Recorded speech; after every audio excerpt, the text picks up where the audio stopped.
Welcome to the Credential As You Go initiative. We are exploring how to transform the nation's credentialing system to include incremental credentials to build a fairer system that recognizes and formally documents what learners know and can do. The imperative. We're up to 39 million adults who have some college and no degree, according to the latest reports. Why did so many leave without a credential? Many of them acquired useful learning in college before they left, but have no formal recognition.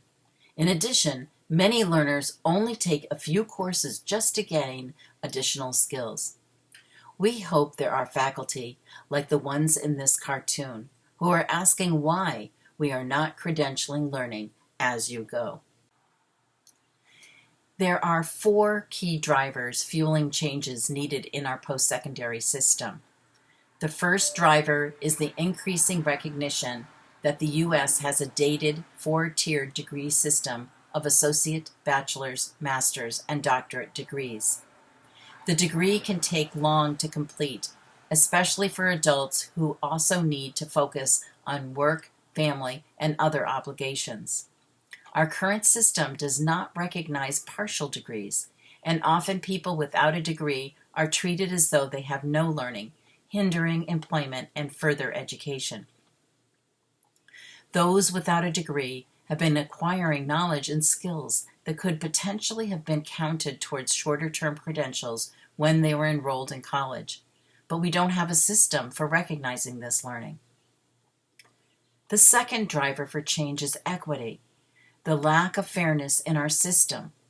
The 2020 census data informs us that 52% of the adults in the U.S. have no college credential, and according to the National Student Clearinghouse, nearly 40 million have some college but no degree.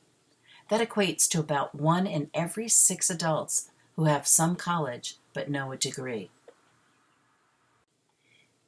When we did a comparison within groups, we see a pattern that underlines that credentialing is an equity issue. There is a clear differential between students of color and their access to completing credentials in higher ed compared to white students. The largest proportion of those with some college and no degree are Black adults, who also carry the highest debt load. 53% of all white adults are degreed, while for Latinx adults, it's only 30%. The third driver for change is credential expansion. The U.S. credential landscape is increasingly confusing and chaotic. There are nearly 1 million unique credentials awarded from 4 types of credential providers: post-secondary educational institutions, MOOC providers, non-academic providers, and secondary schools. The demand for new types of credentials, especially since the start of the pandemic, has grown substantially in the last 5 years, driven in part by growing demand for certificate programs and alternative credential offerings. The number of open badges awarded, for example, nearly doubled from 24 million in 2018 to 43 million in 2020. As the acceptance of new types of credentials has grown, a number of employers have become learning providers in their own right, moving beyond training employees or providing tuition assistance to send staff members to higher education, to also developing their own curricula and expanding their publicly facing credential offerings. The fourth driver for change is the 21st century workforce. Our workforce is different than it was 40 years ago. While employers still need workers with industry-specific knowledge and skills, employers increasingly value 21st century skills, often called human power or soft skills.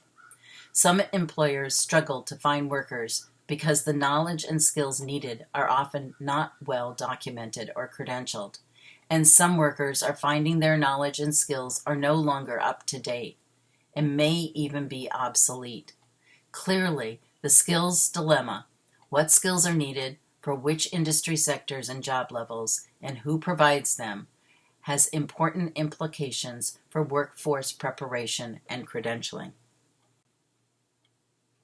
Our work, Credential as You Go.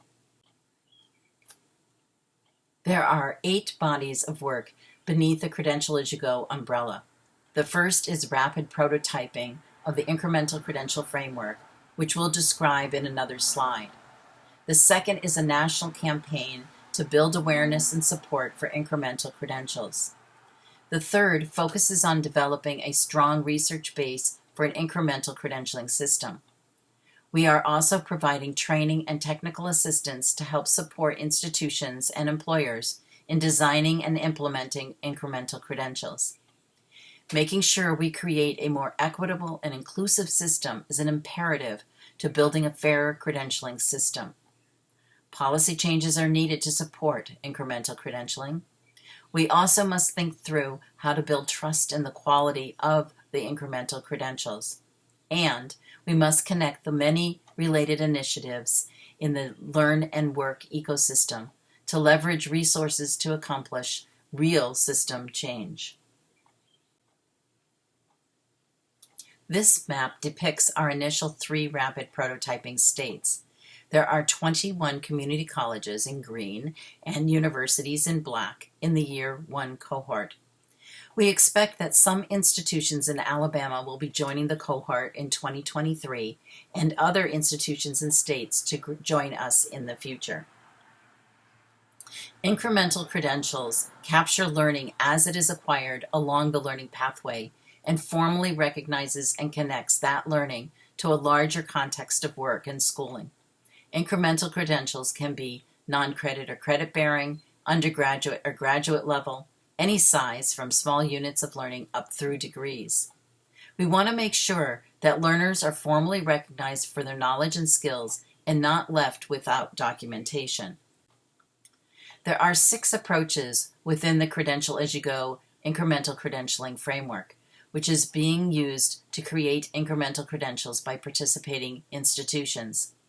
These approaches are often integrated.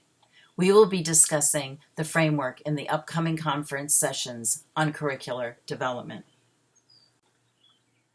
As we mentioned in the umbrella slide, a major portion of the Credential as You Go's work is to determine if an incremental credentialing system will make a difference for student outcomes especially. This requires research, and our 2 main research priorities are to learn what it takes to implement incremental credentials at colleges and universities, and what are student outcomes after engaging in and completing incremental credentials. Within these 2 priorities, our research team has identified 14 different research questions. There are many benefits of incremental credentials for learners, institutions, and employers. Listed are some of them, but this is not an exhaustive list. Benefits include providing learners with formal recognition of their knowledge and skills throughout their education and employment, which increases opportunities. Many faculty indicate that the curricular development is a professional development opportunity, and the clarity of learning outcomes makes it easier to support learners.